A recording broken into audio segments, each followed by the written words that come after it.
Hey Joy, welcome. Hey, John. Hey, thanks for being here. We're with Joy Boston from UXL Consulting, who just got a brand new placement, a big win for her new recruiting business. So I guess Joy, if you don't mind, I'll turn it over to you to share your story about that. Yeah, so I acquired a client couple weeks after I joined the program, Mhm. and I recently placed a senior level engineer for them with a placement fee around $50,000. $50,000. Yeah, I'm emphasizing that because like so many people who don't aren't in recruiting and don't understand recruiting fees, like that number is almost like unbelievable to them that like why would a company pay $50,000 for one hire? And when people, I'm sure your friends or family, people who don't get it, when they ask you that, like how did you like how in what world does that happen? Do you kind of share with them like how it works? Like I'm curious, I have no idea how you Yeah, talk about yeah. it. I just tell them we focus on very specialized and niche positions, and it requires specialties from the candidates to do the work that the clients are needing to do. Mhm. And it takes time and a lot of effort to find the suitable client because it's not just the basic technical requirements, but also the personality fit, the team culture, and the specific sets of challenges that the clients need to solve. So that's why it takes a lot of, like I said, a lot of effort to find the right talent to fit the role. And this is why the companies are willing to pay this premium for our service to scout out Yeah. these candidates for them. Yeah, great. I mean, obviously this is a very specialized role. It took a lot of, effort and work and expertise on your end to find them a match made in heaven, right? To make that work. Well, actually, would you mind sharing kind of how that role came to be filled and how you went about even making that deal happen? Yeah, so after I received this assignment, I started searching, and but I also engaged with people in the community through this program that I've became friends with. So eventually, we produced a couple of really strong candidates to present to the client. And the client initially went with the first one, which I myself had sourced. But unfortunately, through the offer negotiation, it did not work out. But luckily, I had another backup client that was sourced from my associate now. That's what I call her. That's cute. Yeah, and so they ended up going with the other candidate, and this became a split deal.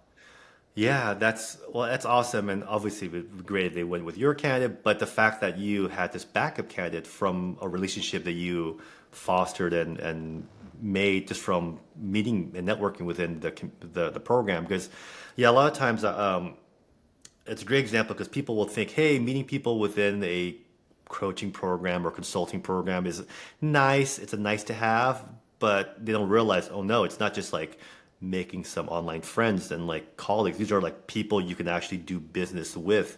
And as a result of having this new colleague, from the from within the community, from joining the program, you guys made a great deal together, and might be the first of many. I'm imagining. Yeah, absolutely. I'm just really thrilled to have found this community because these are all capable professional recruiters. And as a recruiter, yes, you have your network, but other people they can have other type of connections that you may not have. So I Yeah. was able to cast a wider net through my collaboration with this other associate from the program. Right. And, well, I think it's smart that you had backups, that you had different irons in the fire, because you know as well as I do that we never really know until the end of the cycle will things actually work out, and there's so many variables that it helps to have multiple candidates, and 50% of a deal, it's still much better than 0% had it went to, otherwise what, only within a matter of weeks, maybe another agency could have filled it or they filled it on their own. So yeah, I'm glad you capitalized on that. So that was really smart. One thing that you shared with me kind of before we started recording was how you even decided on your niche, which is robotics. And I thought that was really interesting. We never had a robotics specific recruiter, in our program. So would you mind kind of talking a bit about that? Yeah, yeah, absolutely. So it's sort of an interesting journey.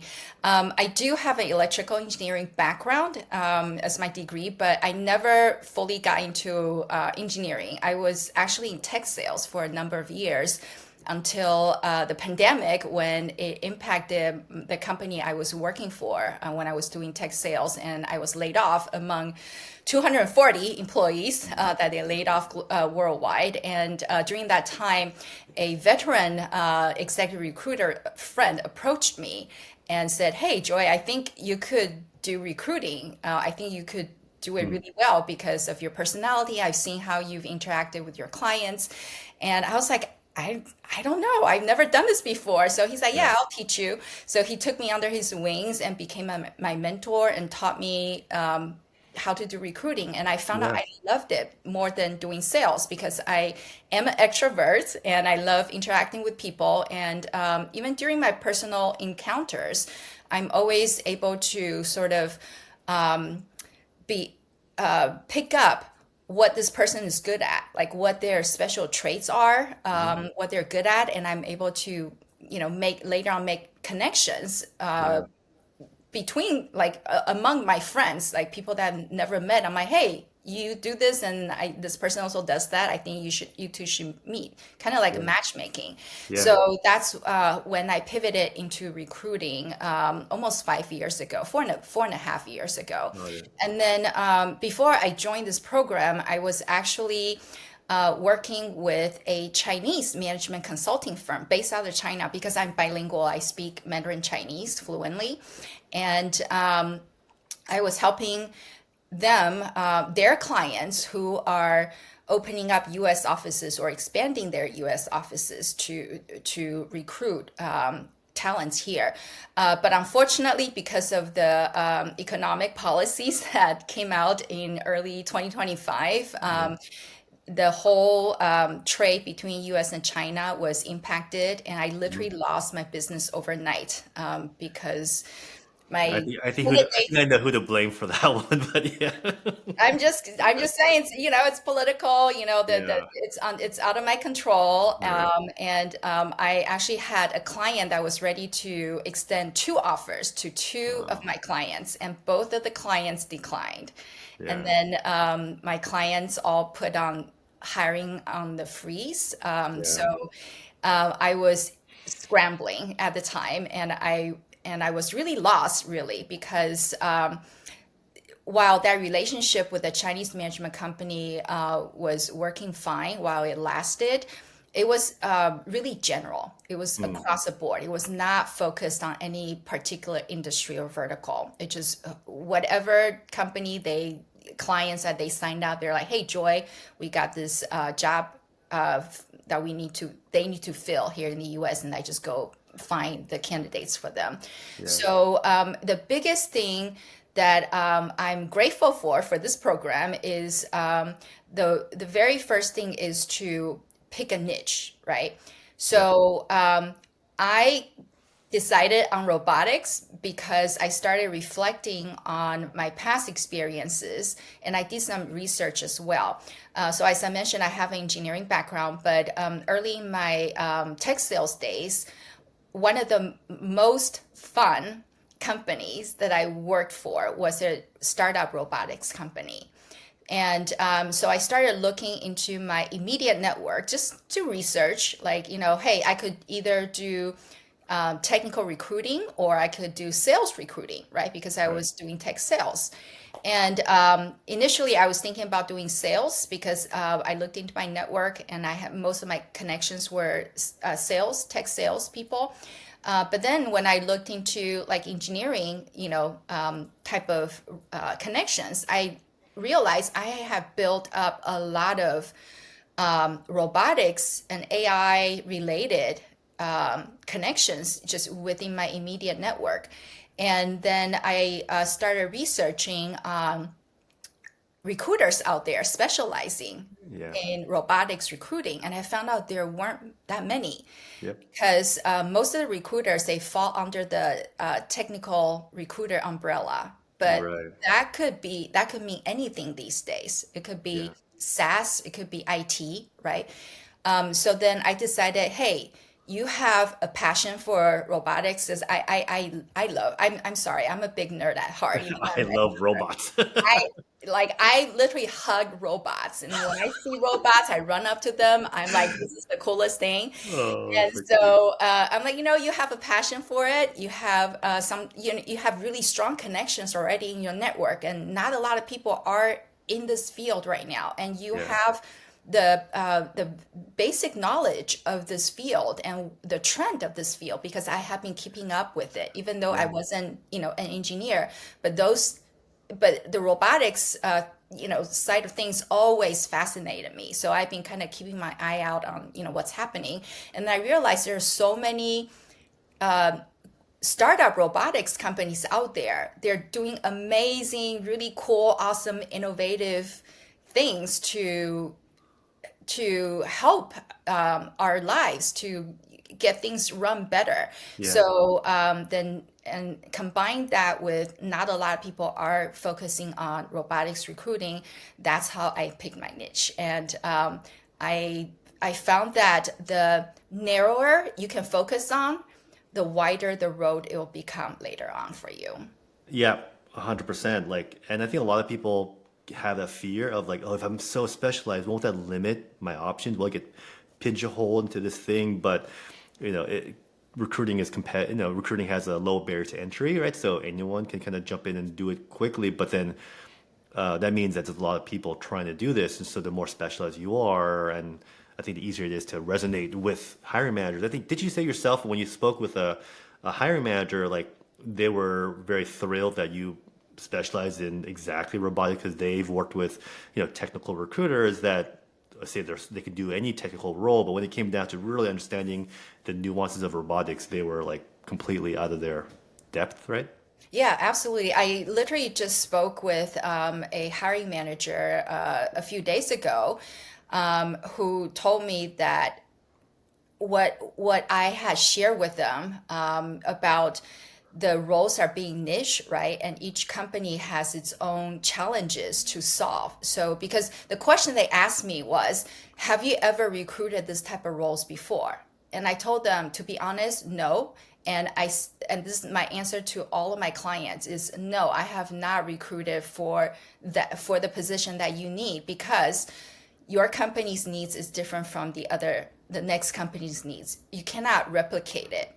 And so and they're like, yeah, this completely resonates with us because we are innovating, right? And they're starting, it's a startup. They have their own ideas and their way of solving problems that no one else has thought of. So you cannot expect that a I'm not putting down like a technical recruiter. It is a tough job. Recruiting is not easy, but when you're just going with an agency that says that they do technical recruiting, they may not understand your needs. They may Yeah. not understand the innovation challenges that you're facing. And Right. and I've encountered this before where people will contact me and they say, just check off all these things, right? And then boom, they send their resume over to the hiring manager.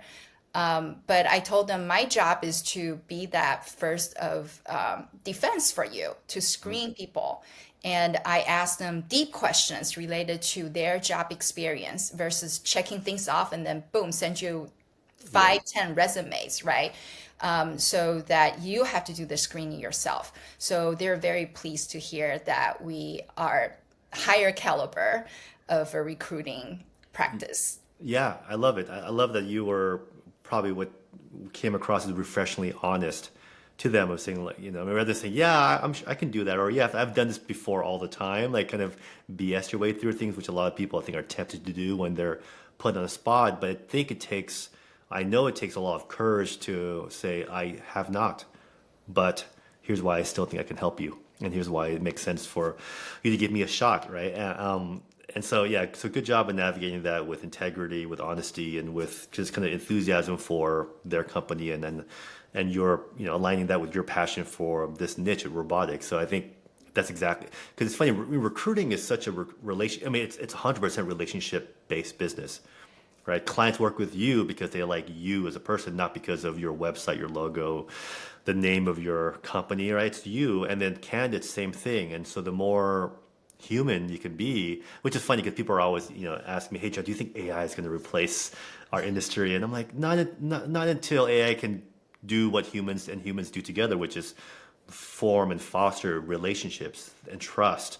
Because, it's funny, like, I think when people think about the biggest life decisions, like job is like a career move is like top five. It's about marriage and your home, like buying a house, getting married, and then like what career to pick or job. So they're entrusting literally a straight someone they just met on making one of the most pivotal top three life decisions for them, and that requires a lot of care and relationships. So I think we're in a good position as recruiters to be AI resistant for many years to come. And if anything, AI can help maybe accelerate and give us tools to do our job better. But so, anyways, I think what's cool is once you pick your niche of robotics, that kind of spilled into your content marketing that I think you said you didn't quite really do until we kind of you got it to fold for the program, and we talk a lot about marketing and growing your business and content marketing. But can you maybe share, because I think what you've done with content, even just with text alone through LinkedIn, has been really inspiring, driving clients to you. Yeah, absolutely. So, as you just mentioned, I don't like to post a lot. I don't like to take selfies and put it on social media much at all.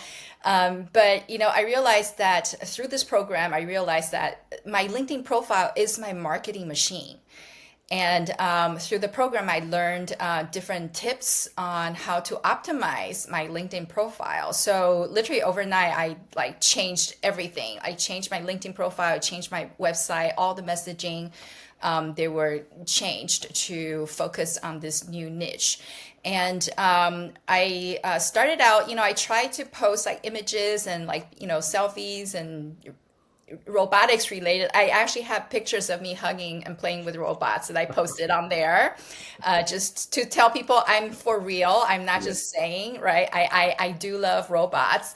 And for some reason, those posts didn't do quite as well as the non-imaging ones. So I don't know, maybe just because engineers they read more Right. versus like they look at the pictures and they get attracted. But I've had, I think it was about a month into the program, I posted something and then I walked away, and then that post went viral. It's got like, I don't know, close to 20,000 impressions, like within the first week. Mhm. And I started getting LinkedIn requests left and right. And then I was just blown away by it. I was like, wow, this is wow. I'm Yeah. just so stunned. And then ever since then, I kept up because I saw that. And that was in my early Yeah. days of just starting to get comfortable posting. Yeah. And so then I'm like, okay, I'm seeing results. So I'm now consistently every day I would put out a little post on my LinkedIn. And sometimes I would do, two per day if something, if sometimes during my sourcing or interaction with the candidates or with my clients, some thoughts, if I had an epiphany, Yeah. then I would also share that as a post on LinkedIn. And as a result, I've had several posts that just started going viral. And like even this past week, just a couple of days ago, I got another post that went viral. Like overnight, I had two interested parties friended me, like not friended, we're not Facebook, but like send me Yeah. Yeah. LinkedIn invitations, saying, hey, we found you on we saw your LinkedIn post, and we are hiring. So we'd like to know more about your service. Yeah, that's it almost sounds too good to be true, right? But that's kind of the nature of doing the right type of marketing. So I'm really glad and appreciate you taking our lead when we say, "Hey, post content. Here's some strategies." A lot of people they see it, but they are hesitant and they're shy to do it. But you just did it, and now you're getting results. And it's beautiful when you do kind of both the automation outreach coupled with the content posting, because then you have outbound marketing, you have inbound marketing where people are reaching out to you. And when you do that consistently over time and scale it up, like you can't help but having client opportunities just keep trickling in. So I'm really excited for you. Like, this is just the beginning too, right? This is what you've been in the program for just shy of 90 days. That's correct. Yeah, I Yeah. started So mid-May. so I mean, 50K deal within 90 days, and of course, like that doesn't even take into account your pivot, kind of like midstream into robotics and focusing on the niche. And so I'm really excited to, help you grow from here and for things to come. And I know this is just the beginning. I keep saying that to everyone, but really, I mean, if you accomplish this with just kind of figuring it out, along the way and kind of just, following the process in the program, this is just the beginning. So I'm excited for you. So I know you're not big on shameless promotions on LinkedIn or selfies, but I'm going to ask you to shamelessly plug your agency in the event that a robotics related hiring manager is watching this. How can they get a hold of you and talk to you about some of their roles? Yeah, absolutely. So the agency's name is UXL Consulting, letter U, letter X, CEL, UXL Consulting. You can find me on LinkedIn. My name's Joy Boston. Do a search. You will find me there, as well as UXL's page on LinkedIn, or you can go to uxlconsulting.com. That's our website. You can also email me very simply it's joy@uxlconsulting.com. Awesome. Cool. Any last words, anything for any aspiring recruiting entrepreneurs out there? Anything that you wish that you knew kind of from day zero, day Yeah, one? yeah, definitely. So definitely utilize the tools that this program offers, because it has been really helpful and very insightful. And even though I have been doing recruiting for a number of years, I did feel I was stuck. I needed sort of a formal guidance, if you will, to help me to go to the next level. And because you are building a business, you need to learn how to market your business, how to do sales and outreach, and how to talk to your clients, how to talk to your candidates. So this program really helped me a lot to up my game with those skills. So I'm really grateful. No, well, thank you, and I appreciate you for trusting us to help you grow your business. And I'm happy to see this an early win, and again, first of many, I guarantee. So yeah, thanks for taking the time out of your day to share your story and inspire others, and really appreciate you. And yeah, I can't wait to keep helping you grow. All right. Thank you so much, John. All Looking right. forward to the growth. Yeah, thanks, Joy. Take care. Bye. Thanks. Bye bye now.